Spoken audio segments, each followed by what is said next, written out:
Bien decían las abuelas, aquí en Colombia tenemos un dicho, si usted está fuera del país, y es este: no hay mal que dure 100 años, ni cuerpo que lo resista. Y aquella frase creo que tiene una gran verdad impresa, y es que los momentos difíciles son eso, momentos. Y así como los momentos tienen un inicio, también tienen un final. Si alguien me está entendiendo, quiero que por favor escriba amén ahí en el chat. Pero quiero que escuche esto. Cuando se trata del momento difícil, la Biblia también habla de él. La Biblia también habla de qué sucede, qué pasa cuando nosotros atravesamos los momentos de dificultad. Y quiero basarme en un libro del cual llevo predicando muchas semanas y hoy no va a ser la excepción. Jeremías, capítulo número 32, versículos 36 en adelante. Dice así la palabra del Señor. Jeremías capítulo 32, versículo 36 en adelante. Ahora quiero decir algo más acerca de esta ciudad. Ustedes han estado diciendo: la ciudad caerá ante el rey de Babilonia por guerra, hambre y enfermedad. Pero esto dice el Señor Dios de Israel: ciertamente traeré de regreso a mi pueblo de todos los países a donde los esparcí en mi furor. Lo traeré de regreso a esta misma ciudad para que viva en paz y en seguridad. Ellos serán mi pueblo y yo seré su Dios. Les daré un solo corazón y un solo propósito: adorarme para siempre, para su propio bien y el bien de todos sus descendientes. Versículo 40 dice: y haré un pacto eterno con ellos. Nunca dejaré de hacerles bien. Pondré en el corazón de ellos el deseo de adorarme y nunca me dejarán. Versículo 41, quiero que reciba esta palabra en su corazón. Dice: me gozaré en hacerles bien y con fidelidad, y de todo corazón los volveré a plantar en esta tierra. Jeremías es un profeta muy importante en el relato bíblico. La razón es que Jeremías fue el último profeta en profetizarle al pueblo de Dios justo antes de la destrucción que los babilonios traerían sobre el pueblo. Es más, cuando los babilonios en cabeza de Nabucodonosor vinieron a destruir la ciudad de Dios, Jerusalén y todo Judá, Jeremías estaba preso ahí. Estaba en una prisión real cuando Nabucodonosor vino a destruir la ciudad. Él les advirtió, él les dijo: miren, si ustedes siguen pecando van a venir consecuencias serias. Si ustedes siguen haciendo lo indebido, vendrá el castigo de Dios. Ellos no le prestaron atención y el discurso de Jeremías empezó a cambiar. Llegó al punto de decirles: aunque oren, Dios no va a detener el castigo. Vendrá el día difícil.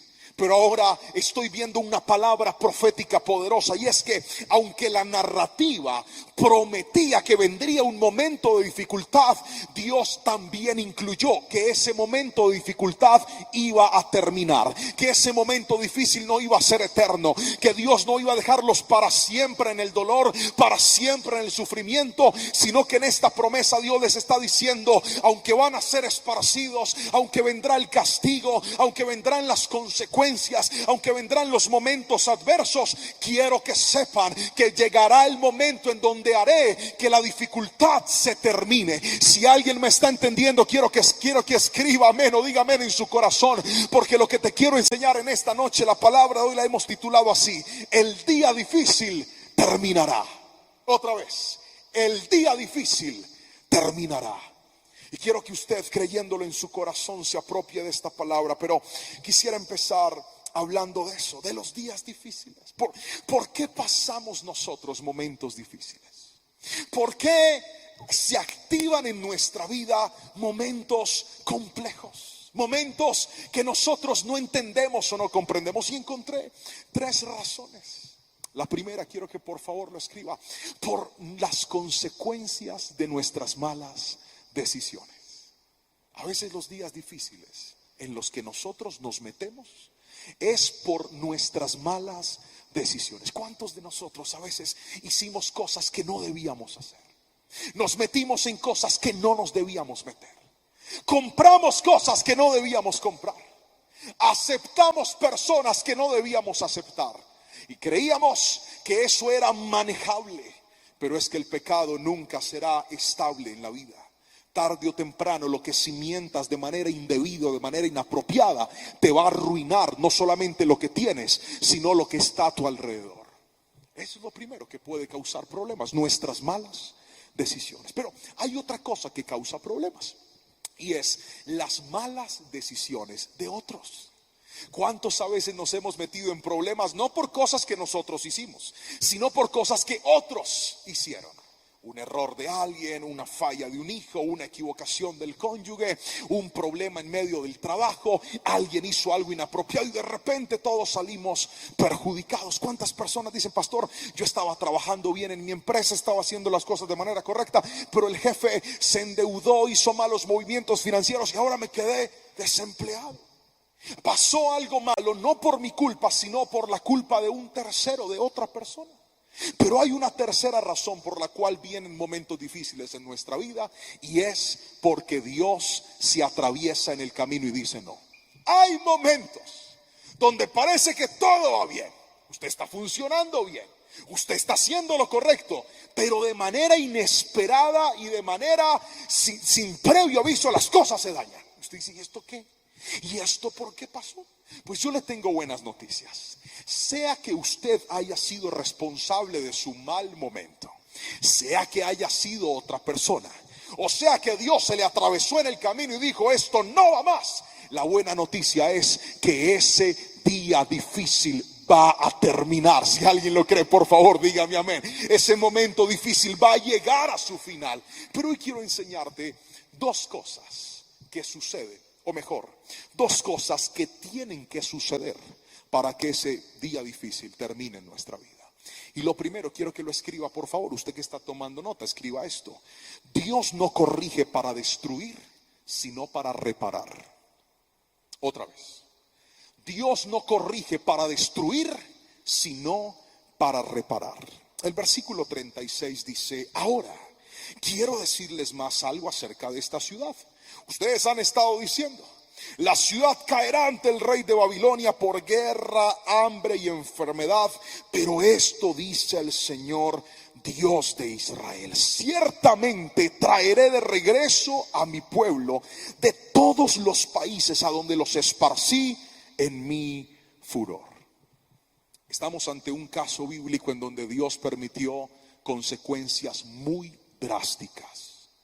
Estamos ante un momento bíblico en donde Dios fue muy contundente, porque Dios primero usó recomendaciones amorosas, Dios primero usó palabras suaves, pero cuando una recomendación tranquila no cambia el corazón, Dios se vuelve drástico.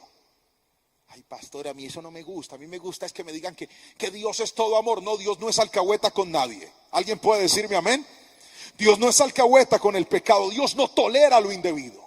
Dios te habla, te da oportunidades, te dice: por favor, no lo hagas, no sigas más, corta con eso, eso te está haciendo daño. Pero si usted insiste y se planta terco a hacer lo que no debe hacer, pues Dios aprieta las tuercas.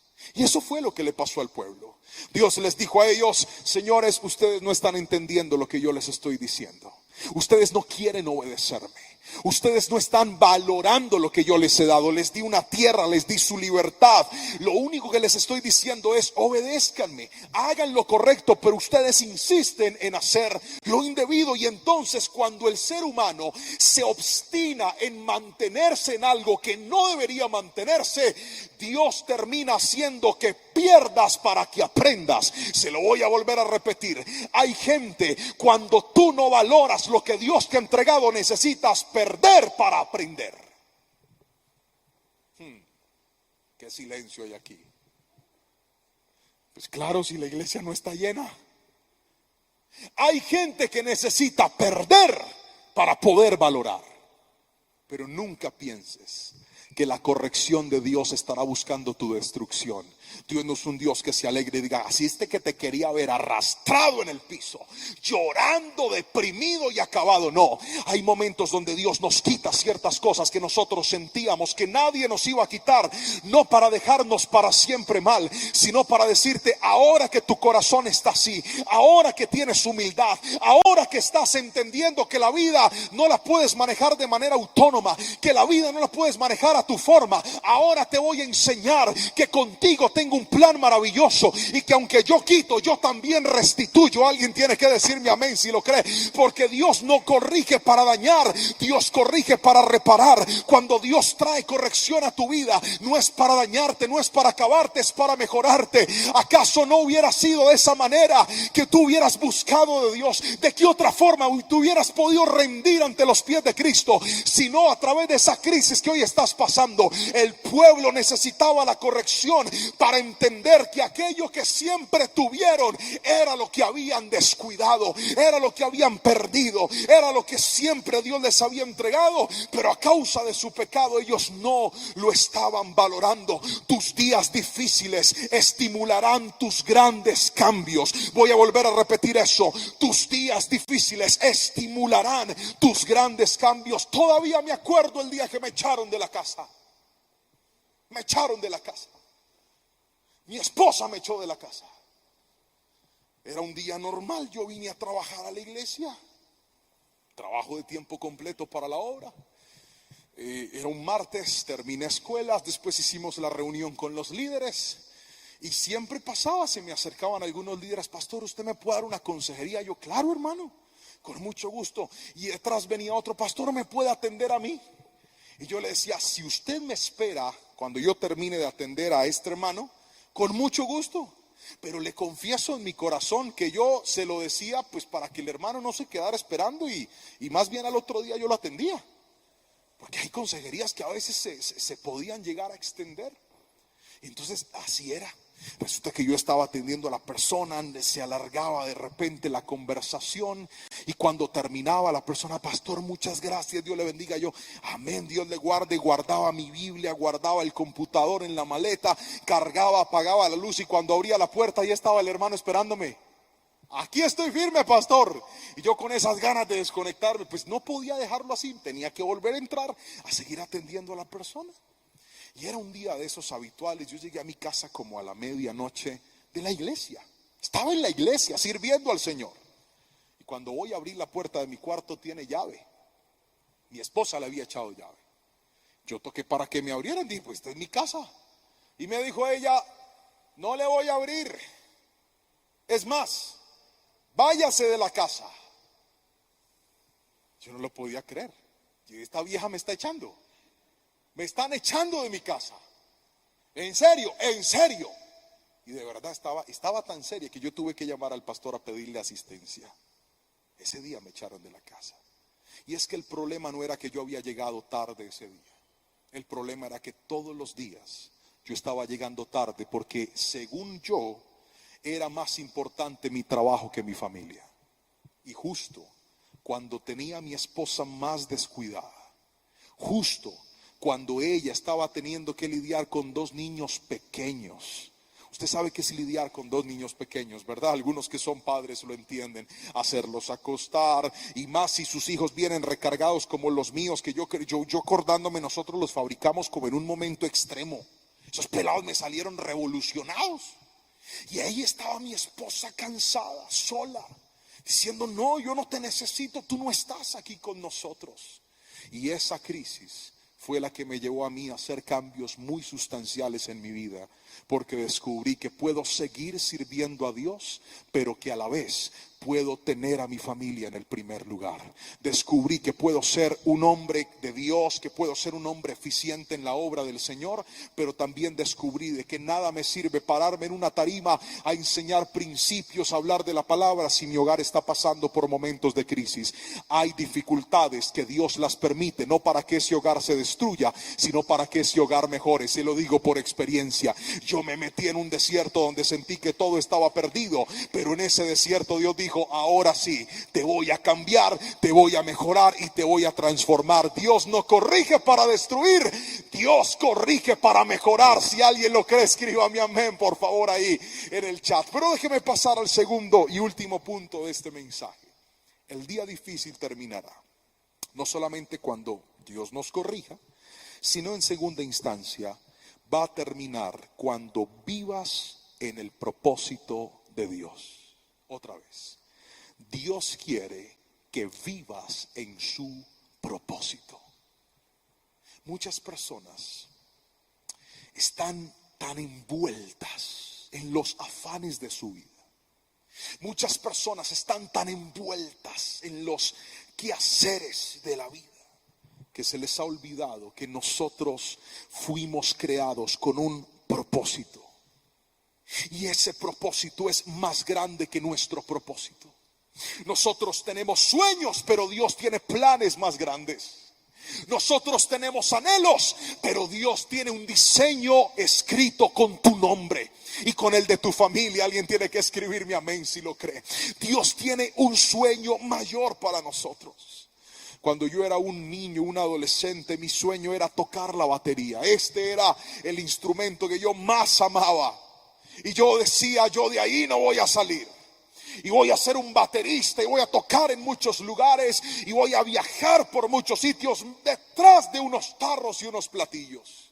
Y construí mi infancia y mi juventud para convertirme en un gran músico en este instrumento. Y ahí estaba, pero Dios tenía un plan mayor y un plan diferente.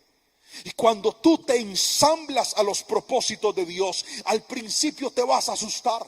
Al principio vas a decir, ¿será que yo puedo con esto? ¿Será que sí voy a ser capaz? ¿Será que esto sí es lo mío? Hoy te quiero decir, cuando tú te conectas con el propósito de Dios, lo haces para poder construir y cambiar tu vida para algo mejor. Yo no sé si alguien me está entendiendo en este lugar, pero déjeme por favor leer lo que dice la palabra del Señor en el versículo 37. Dice así: ciertamente traeré de regreso a mi pueblo de todos los países a donde los esparcí en mi furor. Los traeré de regreso a esta misma ciudad para que vivan en paz y seguridad. Versículo 38: ellos serán mi pueblo y yo seré su Dios. Les daré un solo corazón y un solo propósito. Míreme aquí por favor. ¿Qué dice la palabra? Les daré un corazón y un propósito. Otra vez, les daré un corazón y un propósito. Míreme aquí. Cuando la palabra habla de un corazón, está hablando de un principio llamado unidad. Escríbalo por favor. Unidad. Hay gente que no ha salido de sus crisis porque en su vida no hay unidad. ¿Sabe qué dice la palabra del Señor? Un día Jesús fue atacado por los fariseos y le decían: tú debes echar demonios por Belcebú, el príncipe de las tinieblas. Y Jesús, sonriendo, les dijo: ustedes están tostados. Bueno, esa palabra es colombiana. Ustedes están equivocadísimos. Ustedes no saben que cuando un reino ataca a su propio reino se destruye. Y ahí botó una perla bíblica maravillosa. Es que mi Señor no daba puntada sin dedal. Cada palabra de mi Cristo es poderosa porque es la palabra de Dios en nosotros. Y les dijo esto: un reino dividido no prospera y una casa dividida no puede mantenerse. La división trae destrucción. Hay gente que está pasando días difíciles en su casa. ¿Sabe por qué? Dios me mandó a predicar hoy y yo ni sabía. ¿Y sabe para qué? Para decirle a usted que hasta que no se acabe la división en su hogar, los problemas no se van a terminar. Hay gente que está pasando las peores crisis con sus hijos, las peores crisis con su familia, las peores crisis en su empresa. ¿Sabe por qué? Porque en su corazón hay división. Porque usted, en vez de estar unido, cada uno está tirando por su lado. Espéreme, rasco la cabeza que esto está bueno.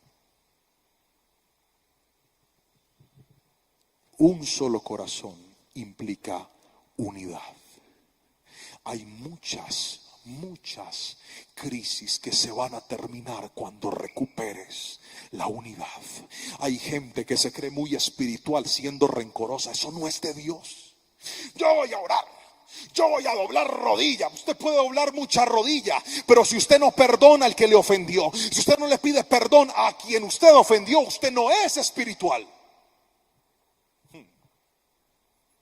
Porque la verdadera espiritualidad no solamente está en el tiempo que usted pasa en privado con Dios.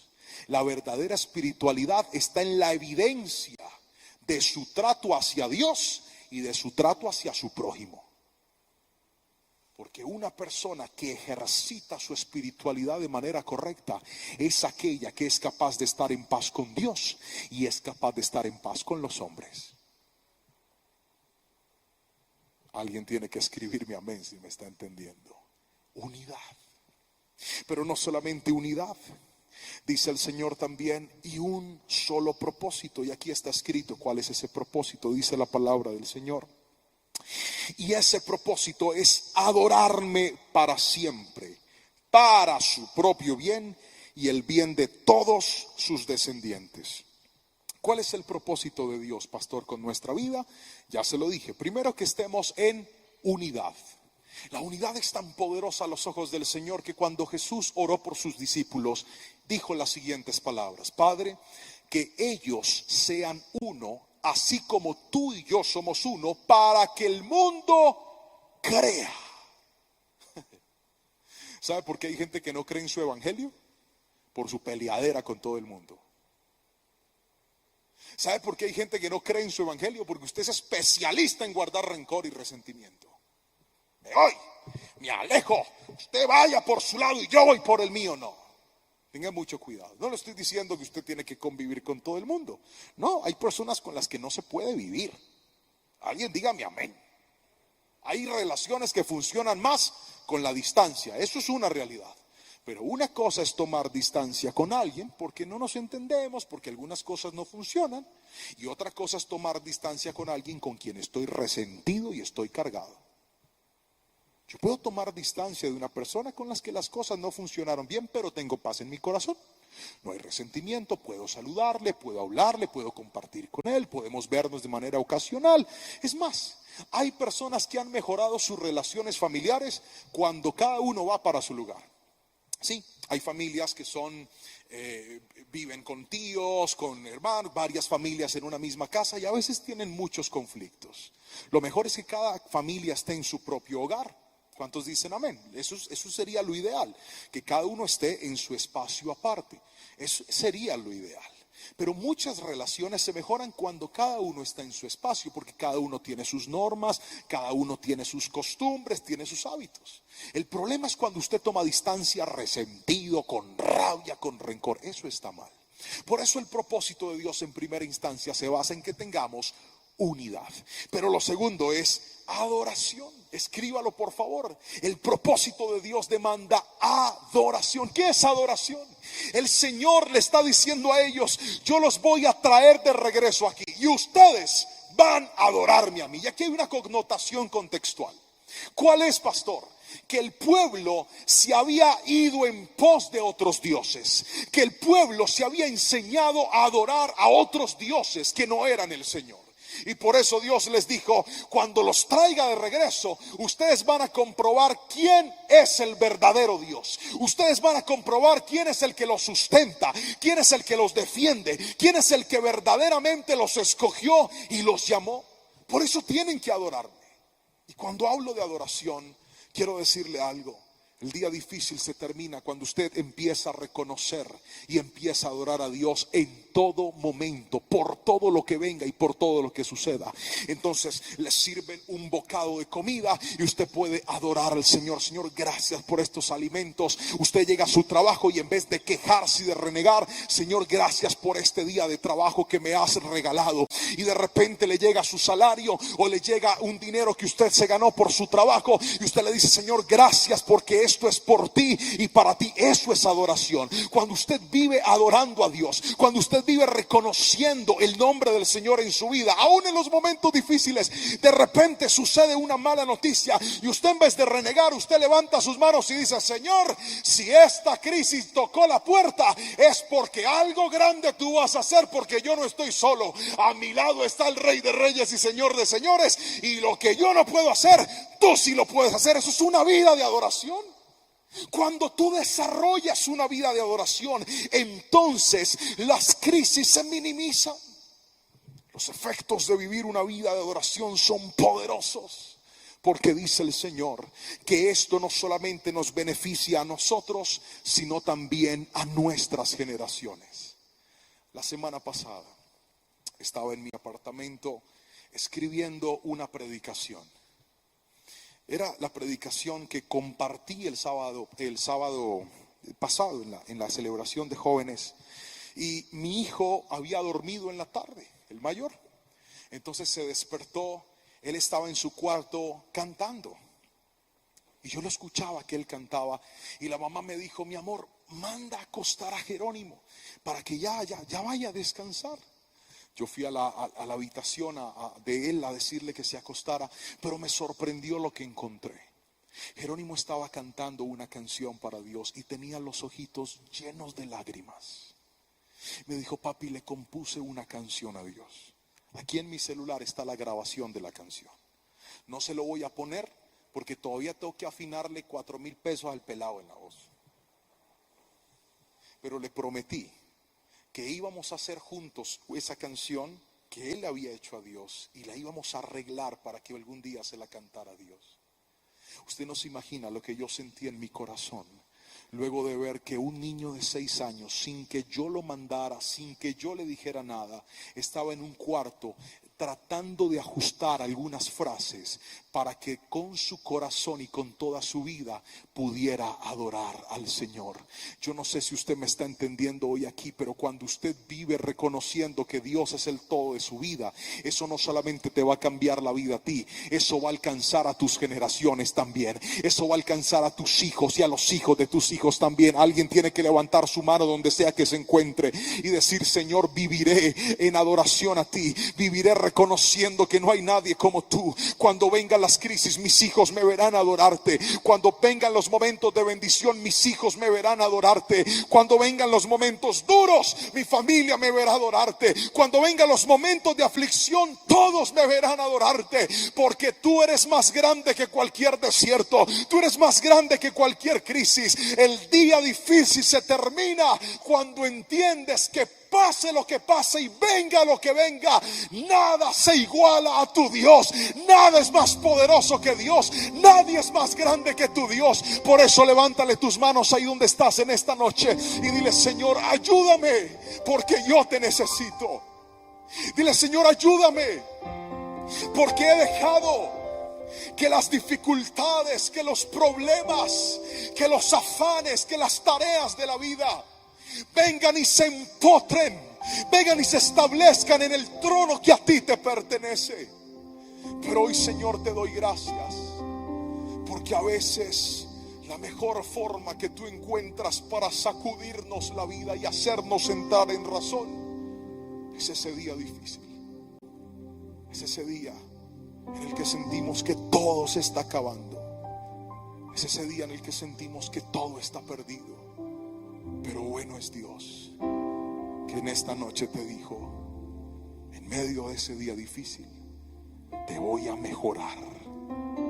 En medio de ese día difícil, haré que recuperes la unidad que perdiste. En ese día difícil, voy a hacer que vuelvas a adorarme, que vuelvas a darme la gloria por todo lo que ha llegado a tu vida. No se te olvide que si una puerta se te abre, no es por tu talento, no es por tu estudio, no es por tu capacidad. Todo eso es bueno. Dale siempre la gloria al Señor. Dile: Señor, es gracias a ti, es por ti y para ti. Te llamaron para un contrato o algo bueno. Deja de presumir delante de todo el mundo y dale la gloria al Señor. Dile: gracias, Señor, porque esto es por ti y para ti. Te ascendieron, dale la gloria al Señor. Te dijeron no hay más trabajo, dale la gloria al Señor. Y dile: Señor, no hay mal que por bien no venga, decía mi abuela la profeta. Dale siempre la gloria a Dios. Y te vas a dar cuenta que el diablo no puede atacar la mente de una persona que en todo tiempo glorifica al Señor. No puede, no puede. Hoy en el nombre de Jesús levanta tus manos. Oro por esas personas que están pasando crisis en su vida. Oro por esas personas que hoy están viviendo momentos muy duros en su vida. Levanta tus manitos, Padre. Oro por esos pensamientos que están atormentando a personas aquí que no los han dejado dormir. Oro por esos pensamientos que les han llevado aún a considerar el suicidio como una solución. Espíritu de muerte, suelta ese cuerpo en el nombre de Jesús. Porque hoy la palabra de Dios es más poderosa que cualquier pensamiento del infierno. Y hoy Dios te dice: voy a mejorarte, voy a transformarte, voy a devolver la unidad y voy a hacer que vuelvas a adorarme.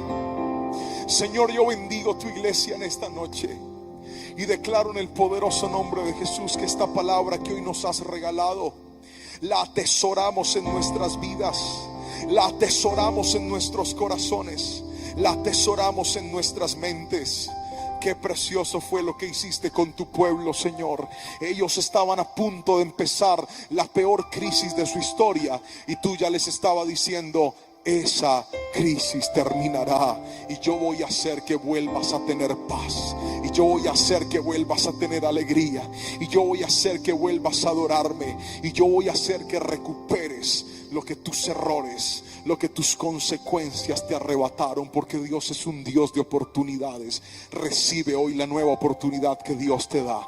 Recibe hoy la nueva oportunidad que Dios te da. Y declaro hoy vidas levantadas y restauradas por el poder del nombre de Cristo Jesús. Amén, amén y amén.